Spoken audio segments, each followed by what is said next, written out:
Okay.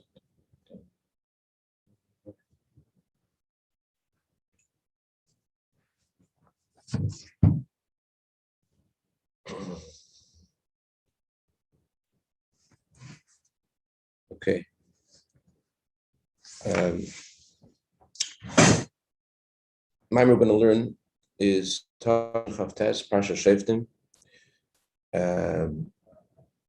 from 1969 on Shabbos Maamar Shoftim Bezel. Let's go right to it. You should place judges and policemen at all your gates. And the Torah says, and you should remove evil from your midst. Israel. Oh, what's matter? The last. But Rabbi Dar Machos, it's in the Dar Machos. I need to grab the top. I saw a picture of you in 770, Dr. Bressman. I was amazed.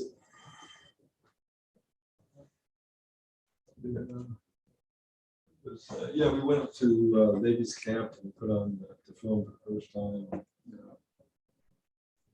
Oh, wow. Yeah, it was nice. It was nice. Very hectic traveling. We almost missed every plane. Couldn't find a way to park in the parking lot. Just crazy. It's good to be back. Baruch Hashem, fantastic. Yeah. We felt like Okay. Says you should place judges and police officers in all your gates, and you should remove evil from your midst. The other key is that room with the milk. I don't think there's any milk in there. Okay. I can pick it back. What this means is, Amr Azal, Irktanazaguf. Gemara says that there is a small city in each of us, and the small city is our body. And there are very few people in this city. Who are the few people in the city? If the body is the small city, the small amount of people in the city referred to Eliyavada, that refers to the limbs of a person. And a great king comes to the city. Who is this great king? Our sages say the great king refers to the evil inclination. And the evil inclination comes, a bad king, a big bad king comes, and he makes a lot of traps. It uses lots of effort to dominate the person and to conquer a person to be under his dominion. And because of this evil inclination, because he's doing all these traps, you have to place judges and policemen at all your gates. This past Shabbos, I was bringing with Rabbi Fishel Jacobs. He's amazing. He's the one who wrote the first Taras Mishpacha, comprehensive Taras Mishpacha sefer in English. He wrote another sefer he's not so famous for among adults. You had The Good King and the Bad King?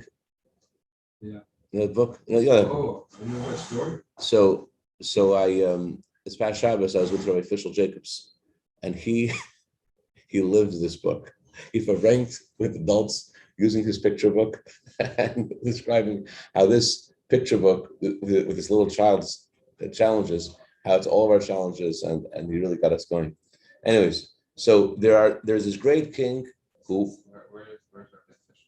he lives in Israel. I was in Las Vegas. And there was a machlekes if I should bet on red and bet on black, so I didn't bet at all. Anyways, so the Torah says that there's a great king trying to put traps in your city. And who is this great king? It's Yetzer Hara. And you have to protect yourself. And how do you protect yourself? The Torah says, therefore, because of this king which is trying to control your city and putting all these traps there, you have to put judges and police officers to control it. About halfway down the first page. The whole goal is to remove evil from your midst. Which this evil Torah is referring to is your Yetzer Hara. The Gemara says that the Yetzer Hara has 7 names. And the name that God uses to refer to the Yetzer Hara is evil. The Gemara brings a pasuk to prove this. It says in the pasuk, Hashem said when he before the flood, Why is it going to destroy man? Because the heart of man is bad from his very youth. The Torah says, therefore, you should remove evil from your midst, get rid of the Yitzhar. And by getting rid of the evil from within you, and by getting rid of the evil within you, that causes the evil in the Jewish people to depart from them. You cause evil to depart from all the Jewish people and from the entire world. In other words, your efforts in yourself has impact on all the Jewish people, an impact on the whole world. As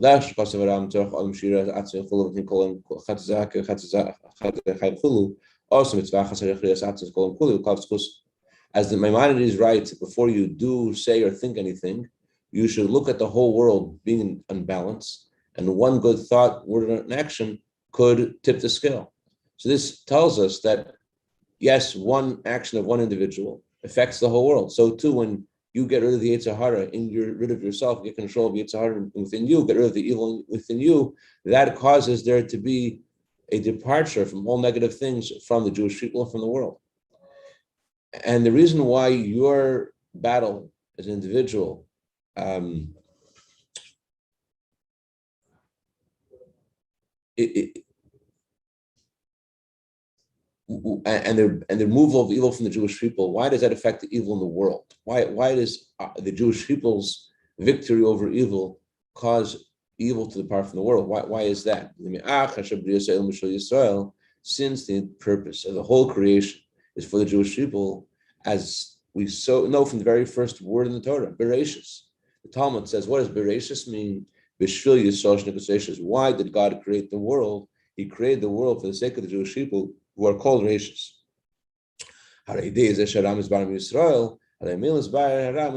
So by you eradicating evil from within yourself, that causes evil to be eradicated from the whole world.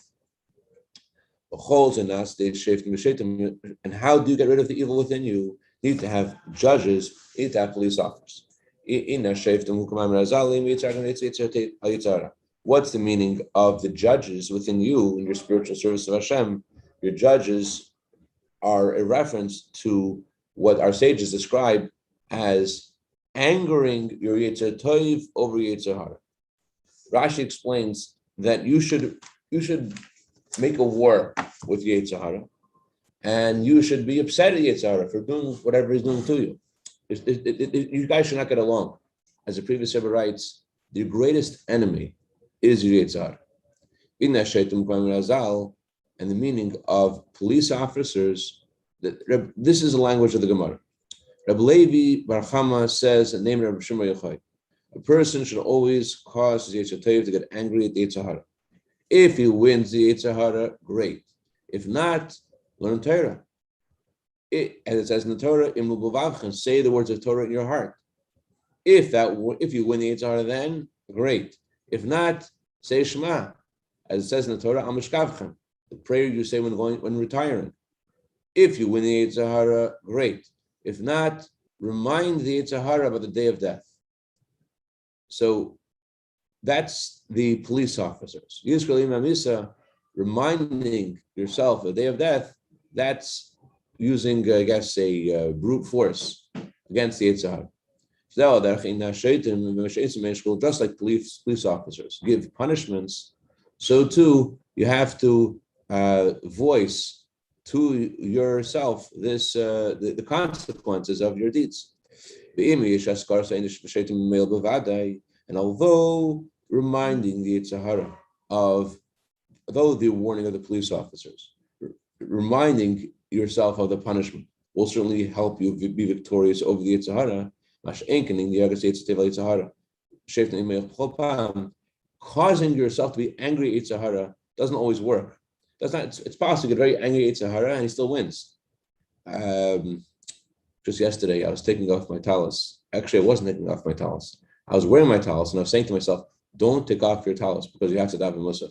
And while I'm saying this to myself, I was taking off my talis. So you can get yourself very angry at Yetzer Hara while you're listening to it. It doesn't always work. As the Gemara itself says, the Gemara itself says doesn't always work. The Gemara says if it works, great. If not, do this. So it sounds like the Gemara that the judges, the wise words, the parent in you, it tells you this isn't good. You should not be doing this. That's the judge's element in yourself. This isn't good. You should be. This is not helpful for you. Your anger, Itzahara, could work. And the parent in you could take that child and the child within you and get control. But if the parent in you isn't working, then you have to get the police officers out. The police officers have to remind you about what's going to actually happen as a result of your actions, remind you of the day of death. That's what Gemara says.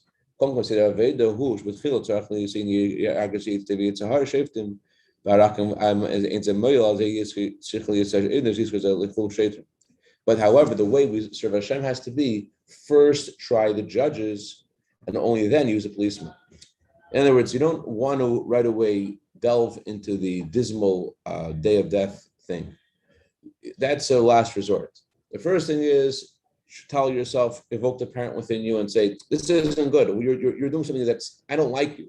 I don't like what you're telling me it's If it doesn't work, so then you have to remind yourself about the day of death and use the police officers. But that's not the first option. That doesn't say why, but it sounds like to me that it's not the first option because the whole instruction of Hashem, you should live in Torah mitzvahs, you should be alive in it, means that you should use things which make you animated. You shouldn't use things which bring you down unless you have to.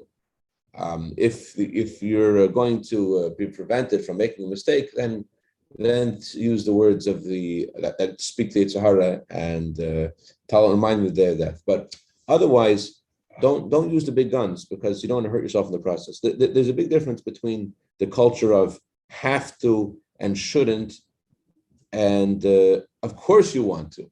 You hear the difference? Of course you want to say the 3 kapitach of Tilm after that, versus you have to or else.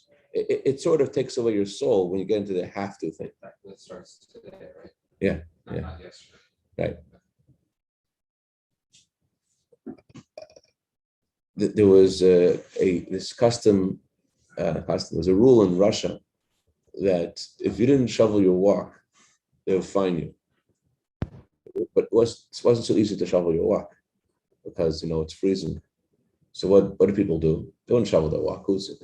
You aren't so good at shoveling their walks. So when it snowed, you know what I'm talking about? You heard of snow? Yeah, snow. Okay, get it. So anyway, so what would the Jews do? They didn't have WhatsApp groups or anything, but when they knew when the policeman was coming, they were like, policeman's coming. So everyone run out and take out their shovels. They take out their shovels and you can't give someone a ticket while he's shoveling his walk. The policeman will leave and they go back inside and they wouldn't shovel their walks. So this is very similar to a statement that we're going to say in a few weeks in Slichas. We say Hashem told us to do the path of Teshuvah. What's a path of Teshuvah mean? The path of Teshuvah means get on the road. You're not getting there all the way. Please hold the shovel. Hold the shovel. I think saying the 3 kapitach, which we start doing today, is a good way to hold the shovel. Like I'm in this. I'm doing the Elul thing. I'm doing the Shefer. I'm saying 3 kapitach. I may am not doing the Cheshbon Nefesh yet. I may not have it all together, but I'm holding my shovel. Well, you hear what I'm saying? Okay. So the first step is use your parent in you and scold your Yitzhahara and say, I don't like what you're doing. And if it doesn't work, then use your police officer and remind him that. That's what the Rebbe says in the first paragraph. It's based. To explain the idea of placing police officers and judges in all your gates as it applies to an individual in the service of Hashem, in a deeper level, it says in the Torah, her husband is known at the gates. The husband's reference to God. No thought can grasp God at all. No thought can understand God. Nevertheless, the husband, God, is known at the gates. God becomes known to us through our gates. What does that mean? If God is beyond knowledge, how can we know him through the gates? What does that mean?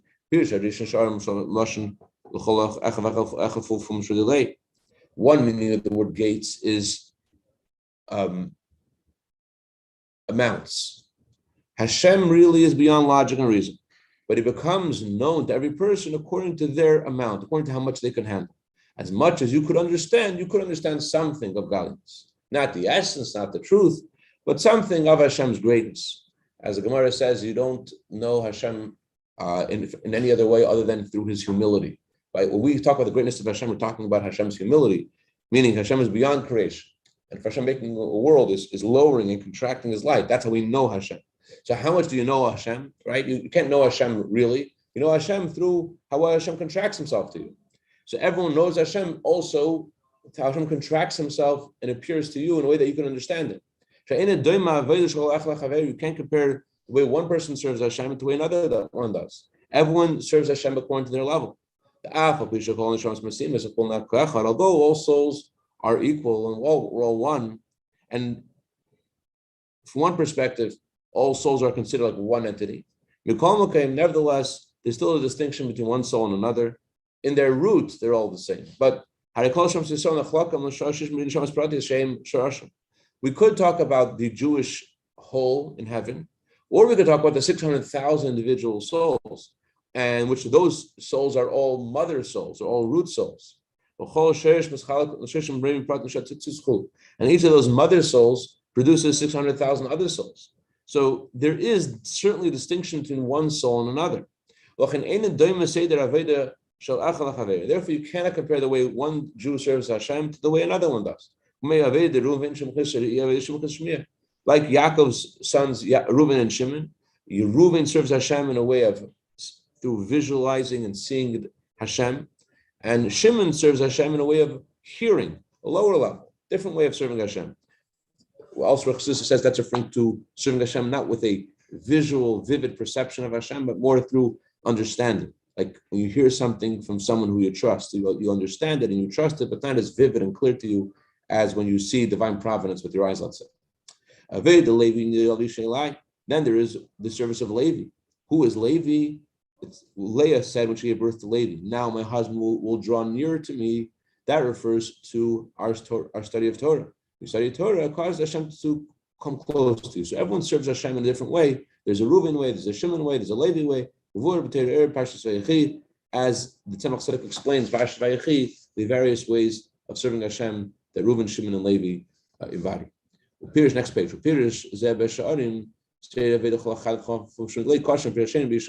This first explanation of Sha'arim, which means amounts, her husband is known according to the amount. It literally means her husband is known at the gates. We're translating her husband is known according to the amount that everyone can handle. This explanation has a connection to the second explanation of word Sha'arim. Lashon shiur ugvul. Das gelachad afilu m'shiur etzalchnes be'efshel bligvul kom galish baruch harizeh begvul. V'kol shkein b'yosei b'man matzah shadayin liyotzim megvol shaloi. Kom neyu Hashem kash bayilu kash brichul isi adachol chad v'chad v'chum shur delay. The second explanation sounds like the first one. First explanation is according to a measure. The measure of each person. And the second explanation is Hashem is known in a limited way.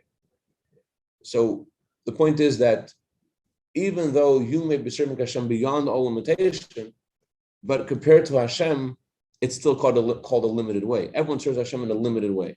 So if you're going beyond your limits and you're doing something amazing today you never done before, and for someone else, it's a walk in the park. It's what they do every day. But even how much more so if you haven't gone beyond your limits, you're just doing what you do every day, you're not going beyond your limits, certainly you are in your limitation. But nevertheless, although you're serving Hashem in a limited way, you're not giving it your all, you're not challenging yourself, you're not really putting your heart into it, still Hashem is known to every person according to Hashem makes himself known to and reveals to himself to every person according to their gates, according to their measurement, according to how much they can handle. Gimel. Amnam, Kadesh, but in order for Hashem to be known at the gates, in order for her husband to be known at the gates, according to the inner meaning of this, that every person should have some understanding of godliness, according to both explanations, which means according to your level or according to your limitations. Those are the two translations of Sha'arim, either your level or your limitations. So God is known to you according to your level, according to your limitations, but there's something that has to happen first. What has to happen first? The first thing you have to have is judges and police officers. Before you get to Hashem being known at your gates, you have to put someone there at the gates first. Who has to be at the gates? You have to have at the gates your judges and your police officers. What are we talking about? What gates do we have? What police officers? There are 4 gates in the soul. There are 4 gates through which the soul can come close to Hashem through. And there are your power of sight, your power of hearing, your power of smelling, and your power of speaking. Those 4 senses correspond to 4 ways you can connect to Hashem.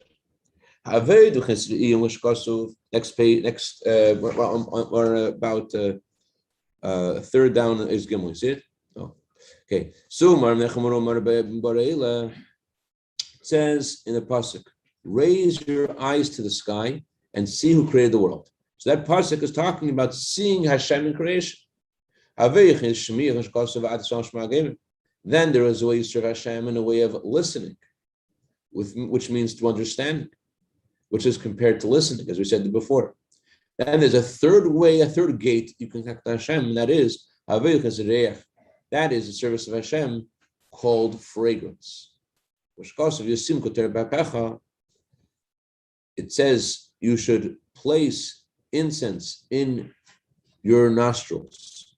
That when we serve Hashem, we're, so to speak, offering a fragrance to Hashem. By the way, Sephardim say this pasuk before they pray, because every prayer is like giving a fragrance to Hashem. That's why it says in the Zohar, that's important to go to mikvah before you pray. Why? Because it says in the Zohar, I pray to the one with the nose. Why is Hashem called the one with the nose? Because Hashem is Jewish, right? He has a big nose. No, the reason Hashem is called the one with the nose is because he could tell, he cares about your purity. Hashem senses your purity. Because he knows. Okay. We'll let you have that pun in your last day here. All right, so is it? So no. So there's a way of serving Hashem with a fragrance, which means through davening.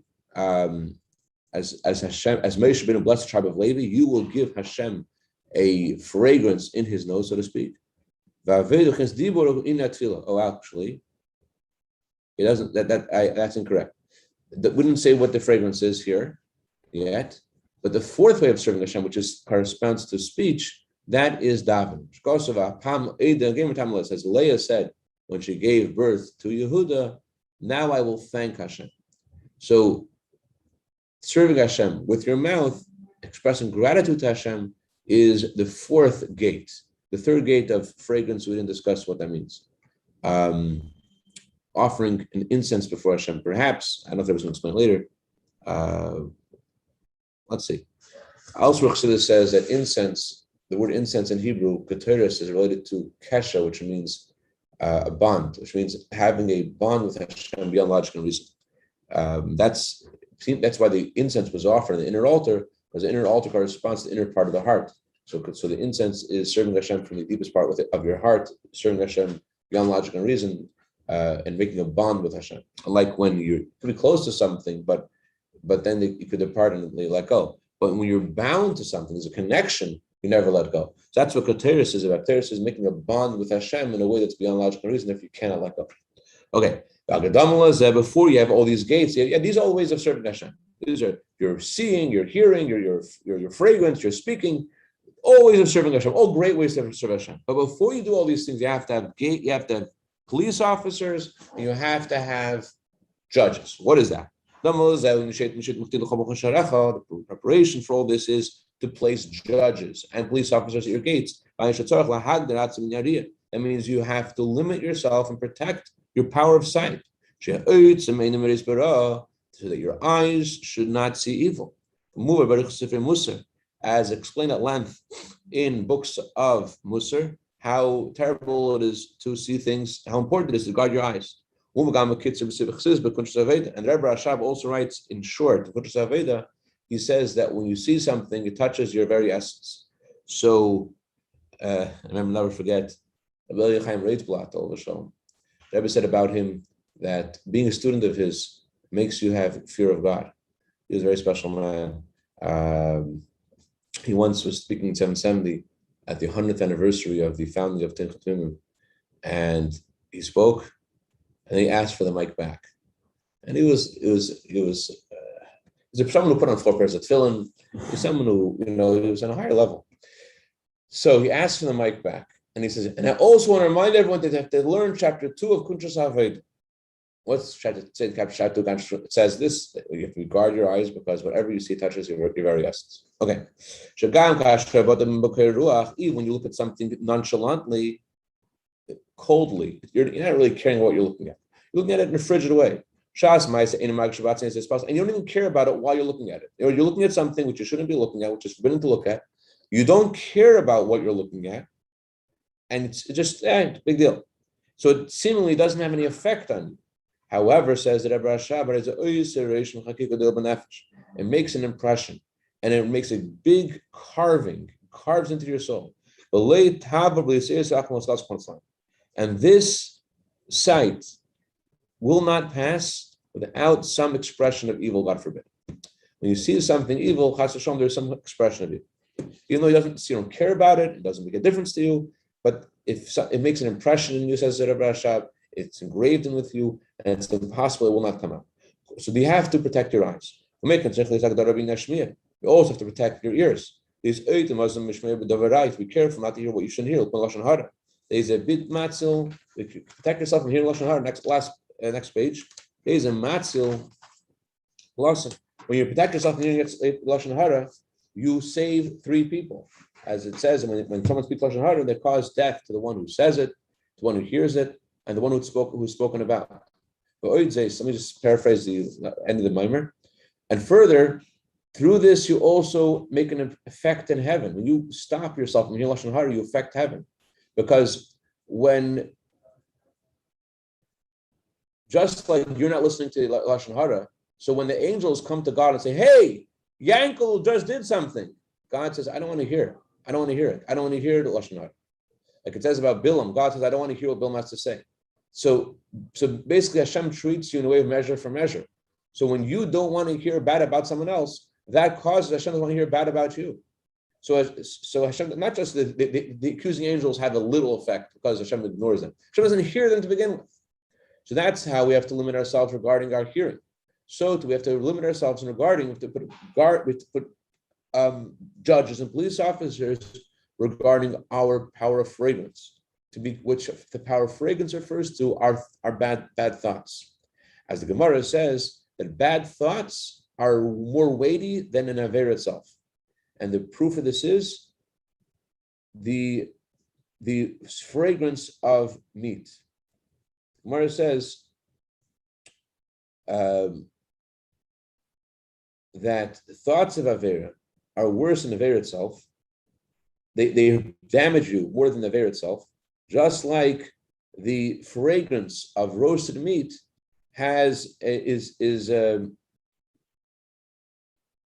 it has a very strong effect on you, more than the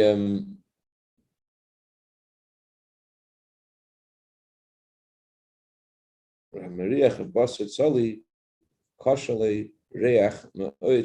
you smell roasted meat, you really want it. So in a similar way, the smell of roasted, the bad thoughts have a very strong effect. So too, you have to also limit yourself in your speech. As the Rambam says, how valuable it is to be quiet. And even about your own needs, says the Rambam, you shouldn't speak at length about them.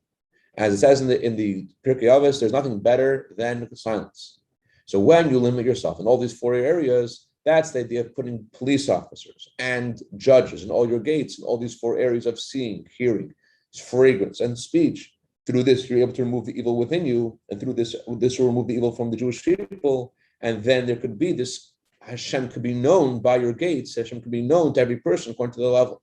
And through this idea of placing judges and police officers in all your gates, as this is in a personal level, through this you cause that Hashem will actually give us police officers and judges in all our gates in the simple sense, as it says in the Torah, I will return judges as I did, and I will return the advisors to the Jewish people, as they used to have, that will again, and with the true complete Geula through Mashiach, okay, that is a Maamar. So that is very strongly to us about placing officers and judges in all our gates and being Ogihit, being protected in our sight, in our hearing, in our thoughts, and in our words. L'chaim, that way, get rid of evil from ourselves, evil from Jewish people. Mashiach comes. One quick question. Yeah.